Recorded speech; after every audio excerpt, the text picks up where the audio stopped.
नमस्कार दोस्तों, target with PS Parihar channel में आपका स्वागत है। सुबह की इस वीडियो में ऐसी सूचनाएं होती हैं जो विभिन्न समाचार पत्रों पर छाई हुई होती हैं और विद्यार्थियों के लिए आवश्यक होती हैं। तो आइए शुरू करते हैं और देख लेते हैं कि आज के समाचार पत्रों में विद्यार्थी जीवन से संबंधित कौन कौन सी सूचनाएं। आगे बढ़ने से पहले एक सूचना है उन विद्यार्थियों के लिए जो विद्यार्थी किसी भी प्रतियोगी परीक्षा की तैयारी कर रहे हैं। किसी भी प्रतियोगी परीक्षा की तैयारी करने के लिए सबसे महत्वपूर्ण चीज होती है मॉक टेस्ट, जिससे आप लोगों को पता चलता है कि हमारी प्रिपरेशन किस तरीके से चल रही है, कहाँ पर कमियां हैं और कौन सी चीज़ें कंप्लीट हो गई हैं। तो उसके लिए यहाँ पर बेस्ट प्लेटफॉर्म है टेक्स्ट बुक, जिसे आप लोग यहाँ पर देख सकते हैं। इसमें इस समय एक ऑफर चल रहा है फ्यूचर ऑफिसर सेल, और जिसकी कीमत मात्र कर दी गई है 527 रुपये।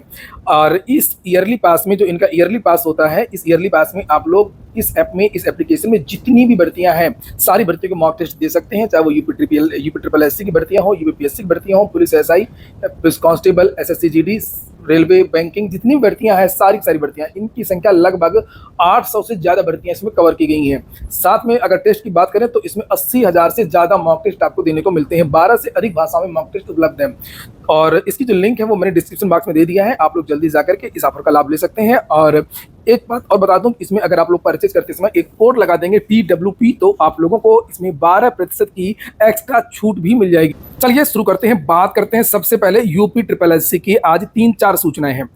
जैसे यहाँ पर लिखा है कि नगर पंचायतों में पहली बार भर्ती होंगे इंजीनियर, सुनियोजित विकास कार्य के लिए राज्य सरकार का फैसला। अभी कल के समाचार पत्रों के माध्यम से जानकारी दी गई थी कि यूपीपीसीएल की जो भी वैकेंसीज हैं अब वो यूपी ट्रिपल एससी से समूह की भर्तियां होंगी और समूह की भर्तियां लोक सेवा आयोग से होंगी। तो यानी बहुत सारी जो भर्तियां हैं समूह की यूपीपीसीएल में होती हैं, जैसे टेक्निकल ग्रेड 2, जेई, इस तरीके के बहुत सारे पद, और ये भर्तियां भेजी जाएंगी यूपी ट्रिपल एससी। इसका विद्यार्थी विरोध भी कर रहे हैं और मैं भी इन विद्यार्थियों का लगातार समर्थन कर रहा हूँ कि अब यूपी ट्रिपल एससी में काम नहीं हो पा रहा है, इसलिए वहां पर अध्याचन न भेजा जाए, दूसरे विभागों को भेज करके जल्दी से भर्तियां करा लिया जाए। यूपीसीएल से वास्तव में भर्तियां जल्दी होती भी हैं। उसी क्रम में आज के समाचार पत्रों, अच्छी बात है कि अब नगर पंचायत में भर्ती हो रही है और यहाँ पर विकास होगा, नए पद भरे जाएंगे। लेकिन सबसे बड़ा सवाल ये उठ रहा है कि ये यूपी ट्रिपल एससी की भर्ती कराएगा, पता नहीं अब ये यूपी ट्रिपल एससी की जो ये भर्ती है वो कब इसका विज्ञापन यूपी ट्रिपल एससी निकाल पाएगा और कब भर्ती प्रक्रिया पूरी कर पाएगा। पहले हम इसको देख लेते हैं, फिर मैं बताऊंगा विद्यार्थियों का दुख क्या है यूपी ट्रिपल एससी को लेकर के।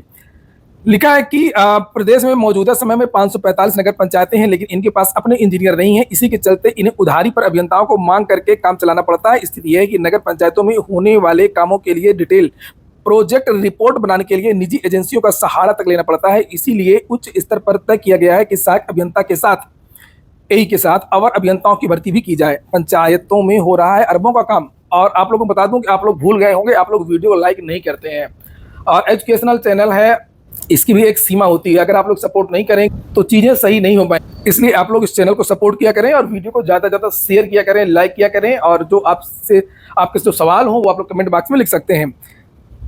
तो जो इंजीनियरिंग के जो पद हैं, इंजीनियर के जो पद हैं वो काफ़ी ज़्यादा पद हो सकते हैं इस भर्ती में। और मैं तो ये कहूँगा कि ये जैसे यूपीपीसीएल की भर्तियां यूपीपीसीएल से हों और जेई, एएसओ और जो इस तरीके की भर्तियां हैं वो लोक सेवा आयोग से हों, उत्तर प्रदेश लोक सेवा आयोग से हों, वहाँ भेज दिया जाए। और देरी तो वहाँ पर भी होती है मगर इतनी देरी नहीं होती है ये। और यूपीपीसीएल की जेई यूपीपीसीएल से ही हो, लेकिन जो बाकी अन्य जो जेई वैकेंसी आती है अन्य विभागों की, जो अभी 16 और 18 की भर्ती में, और ये नगर पंचायत वाले जो जेई हैं, इस तरीके के जो पद हैं वो लोक सेवा आयोग से होने चाहिए। हाँ, ये है कि इसमें पद बहुत ज़्यादा हो सकते हैं। 545 नगर पंचायतों के लिए अवर अभियंताओं ने कराया आकलन। ये नगर पंचायतें हैं, अब एक नगर पंचायत में कितने जेई रखेंगे ये अब इसका आकलन किया जा रहा है, लिखा है। अच्छी बात है, मुख्यमंत्री जी ने सुध लिया है। और अगर ये सीधी भर्ती आती है, यहाँ पर देखिए लिखा अवर अभियंताओं की सीधी भर्ती की जाएगी, तो बहुत सारे बेरोजगारों को मौका मिलेगा। बात करते हैं हम यूपी ट्रिपल एससी की, कि यूपी ट्रिपल एससी से विद्यार्थी क्यों नाराज है। पहले आप लोग ये वीडियो देखिए। नहीं सम्मान चाहिए इस रक्षाबंधन कंबाइंड टेक 16 का। आगे आइए, आप आगे। कौन सा एग्जाम है आपका? कंबाइंड टेक्नीशियन का सर। Combined technician x ray. सब इसमें कई विभाग हैं। कितनी पोस्ट है? टोटल 248 पोस्ट है। अच्छा। हाँ। और कब कब का ऐड है? 2016 का है। और एग्जाम कब हुआ? एग्जाम 2023 में हुआ। 16 का ऐड, एग्जाम 23 में हुआ। जी सर। ऐड को वो रिजल्ट कब आया? रिजल्ट 24 में है। डीडी कब आया? डीवी अप्रैल में हुआ। रिजल्ट नहीं आया? नहीं, उसी के लिए हम लोग आए हैं। कितना साल हो गया? अरे 9 साल 8 साल हो जाए करीब। 8 साल हो गए। जी सर। क्या नाम है आपका? अंकित प्रजापति। क्या दिखाना चाह रहे हैं? रिजल्ट जल्दी से जल्दी जारी करें। जी सर, फाइनल रिजल्ट।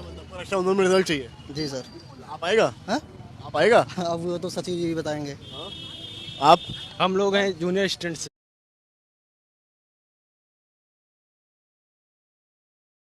ये 9 साल पुरानी भर्ती है यूपी ट्रिपल एससी की। इस तरीके से एक भर्ती नहीं है, कई भर्तियां यूपी ट्रिपल एससी की, और ये पता नहीं कब पूरी होंगी। विद्यार्थी जाते हैं लगभग हर महीने, हर दूसरे तीसरे दिन अलग अलग भर्तियों के जो विद्यार्थी हैं वो पहुंचते रहते हैं।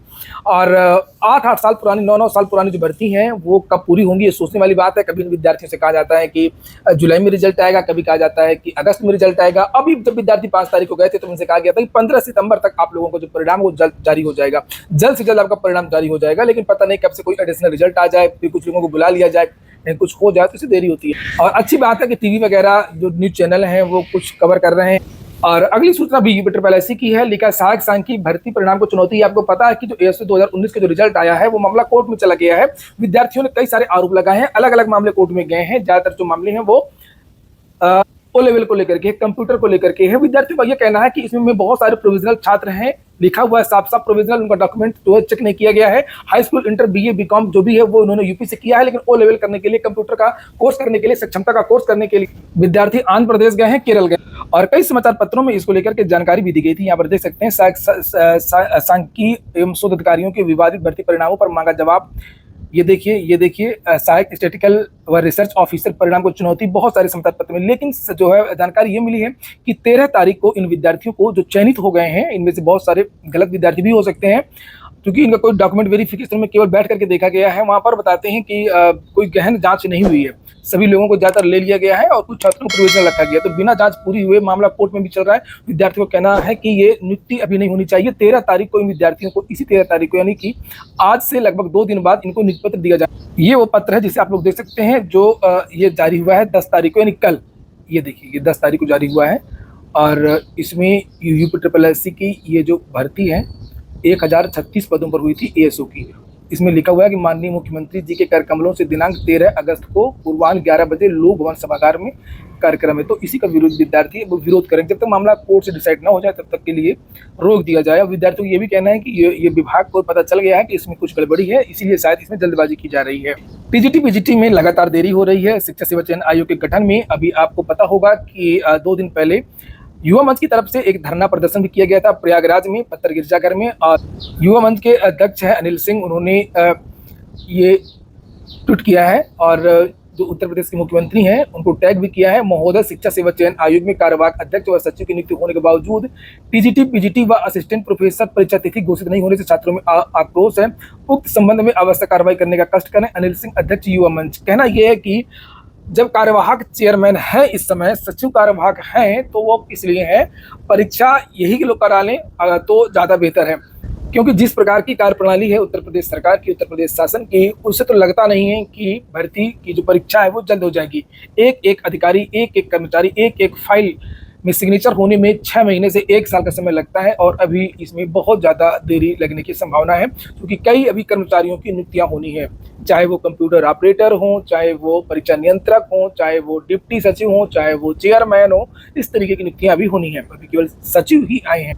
सिपाही भर्ती की वही सूचना है जो कल पेपर में आई थी। एक नोटिस कल जारी हुई थी कि प्रत्येक क्लास में एक घड़ी लगेगी। विनीस फोगाट के पीठ पर 13 तारीख को निर्णय आएगा और 50 से कम छात्र वाले 27,964 स्कूलों में निगरानी होगी। प्रदेश में 27,964 परिषदीय स्कूल में जिनमें 50 से कम विद्यार्थी हैं, अब उनकी सघन निगरानी होगी। हर महीने स्कूल की प्रगति रिपोर्ट ली जाएगी। छात्र संख्या बढ़ोतरी के लिए विशेष प्रयास किए जाएंगे। और वहीं पर महानिदेशक स्कूली शिक्षा कंचन वर्मा की ओर से निर्देश भी दिए गए हैं कि शिक्षक स्कूल में विद्यार्थियों की संख्या बढ़ाने के लिए लगातार प्रयास करें। आसपास के क्षेत्र में जाकर के प्रचार प्रसार करें। बेसिक शिक्षा की योजनाओं के बारे में लोगों को जानकारी दें। परिषदीय स्कूलों में दाखिले की अंतिम तारीख 31 जुलाई थी, लेकिन इन स्कूलों को अभी प्रवेश जारी रखने की छूट दे दी गई है। अच्छी बात, तो सरकार कोशिश कर रही है। हिंडनबर्ग ने फिर से सनसनीखेज खुलासा किया है कि लिखा सेबी प्रमुख का अदानी की कंपनियों में निवेश हुआ है। अदानी समूह पर निशाना साधने वाली अमेरिकी शॉर्ट सेलर हिंडनबर्ग रिसर्च ने अब शेयर बाजार नियामक सेबी की प्रमुख माधवी पुरी बुझ पर हमला बोला है। अभी कुछ दिन पहले ट्वीट भी किया था हिंडनबर्ग ने और कहा था कि भारत में एक नया खुलासा होने जा रहा है, वही ये खुलासा है। उसके पहले भी एक खुलासा किया था अदानी को लेकर के, जिसमें से आपने देखा होगा कि जो अदानी का जो स्थान है वो टॉप 10 से हट करके टॉप 5 से हट करके 36वां हो गया था और अदानी के जो शेयर है वो गिर गए थे। बड़ा हंगामा हो गया था पिछले साल और बहुत सारे आरोप लगाए थे हिंडनबर्ग ने लिखा है कि एक ब्लॉग पोस्ट में हिंडनबर्ग ने सेबी चेयरपर्सन माधवी पर अदानी समूह से मिले होने का आरोप लगाया है और आरोप है कि अदानी के निवेश वाले फंड में माधवी की भी हिस्सेदारी थी। चलिए कल करते जाओ खुलासा एक दूसरे का, और इससे जनता का ही फायदा होगा। आज पूरे प्रदेश में झमाझम बारिश के आसार। कहाँ बारिश होगी देख लीजिए। कौशाम्बी, प्रयागराज, प्रतापगढ़, सोनभद्र, मिर्जापुर, चंदौली, वाराणसी, संत रविदास नगर, जौनपुर, गाजीपुर, बस्ती, गोंडा, बलरामपुर, श्रावस्ती, बहराइच, लखीमपुर खीरी, बाराबंकी, अमेठी, सुल्तानपुर, अयोध्या, अम्बेडकर नगर, गौतम बुद्ध नगर, बुलंदशहर, अलीगढ़, मथुरा, हाथरस, बरेली और पीलीभीत यहाँ पर बारिश हो सकती है। कैंसिल कर दो बाहर का प्रोग्राम। और 50 से कम छात्र, ये तो हो चुका है। हाँ, ये होना है। कल मैंने न्यूज़ आपको दिखाई थी कि डीएल की जो परीक्षा हो रही थी, तो कुछ विद्यार्थी हाथ में जो है वो लिखे थे आंसर और एक पर्ची, वो पकड़े भी गए थे परीक्षा से पहले ही। उसी के बारे में लिखा है कि सचिव परीक्षा नियामक प्राधिकारी ने पेपर लीक मामले में आज्ञा मांगी है। डीएलएड प्रथम सेमेस्टर का पेपर लीक होने की जानकारी पर सचिव परीक्षा नियामक प्राधिकारी प्रयागराज ने आज्ञा मांगी है। डाइट प्रचारक को पूरे मामले की रिपोर्ट तत्काल भेजने के आदेश दिए गए हैं। शुक्रवार को परीक्षा से पहले, देखिए बड़ी बात है कि परीक्षा से पहले, इसका मतलब पेपर लीक हुआ है कि एक केंद्र से साल्व कॉपी के साथ प्रयागराज के छात्र पकड़ा गया। और छात्र ने कल ये भी बताया था कि ये मुझे एक व्हाट्सएप ग्रुप से मिला था, क्या था, कुछ एक्सप्रेस करके नाम था। छात्र के विरुद्ध प्रधानाचार्य ने एफआईआर दर्ज कराई है। शुक्रवार को चित्रकूट इंटर कॉलेज पेपर शुरू होने से पहले साल कॉपी के साथ छात्र के पकड़े जाने से पेपर लीक की आशंका प्रबल हो। और लिखा मामले की जानकारी डाइट प्रचार मनमोहन शर्मा ने सचिव परीक्षा नियामक प्राधिकारी प्रयागराज को दी है। शनिवार को सचिव की ओर से डाइट प्रचार से तत्काल पूरी रिपोर्ट मांगी चल रहा है कि पेपर लीक कहाँ हुआ है। और ऐसी सूचनाएं डीएलएड की का जब भी परीक्षा होती है, आप निकाल लीजिए, गूगल पे सर्च कर लीजिए, हर बार निकल करके आती है। इन्हीं दो भर्तियों को रिस्ट्रिकेट भी कर दिया गया है, उसको लेकर के भी रेलवे भर्ती को लेकर के जानकारी दी गई है। डायटीशियन, नर्सिंग सुपरिटेंडेंट, अन्य पदों पर मौके 1376 पदों पर भर्ती आई है और 16 सितंबर इसकी लास्ट डेट। और वेबसाइट वही है indianrailways.gov.in। अप्रेंटिस के भी लगभग 3000 पदों पर भर्ती है। 3317 भर्तियाँ हैं। 10वीं पास के विद्यार्थी ये कर सकते हैं। इसमें अप्रेंटिसशिप करने के बाद में कोटा होता है, कई प्रकार की रियायतें मिलती हैं भर्तियों में। और लिखा है कि वेस्ट सेंट्रल रेलवे जबलपुर ने अप्रेंटिस के 3000 से ज़्यादा पदों पर भर्ती के लिए आवेदन निकाले हैं। ऑनलाइन रजिस्ट्रेशन 5 अगस्त से शुरू हो चुके हैं और आवेदन करने की आखिरी तारीख 4 सितंबर 2024 है। और इसमें कोई परीक्षा नहीं होगी, आपको आवेदन करना है। अगर आपने हाई स्कूल पास किया है कम से कम 50% अंकों के साथ में, तो लिखा हुआ है यहाँ पर कि उम्मीदवारों का चयन मेरिट लिस्ट के आधार पर होगा, जिसका मतलब है चयन के लिए उम्मीदवारों को किसी तरीके की परीक्षा नहीं देनी है। 10वीं और 12वीं के और संबंधित ट्रेड में, डिप्लोमा में जो अंक प्राप्त हुए हैं उससे मेरिट लिस्ट तैयार की जाएगी। आज की वीडियो में इतना ही। पूरा वीडियो सुनने के लिए बहुत बहुत धन्यवाद।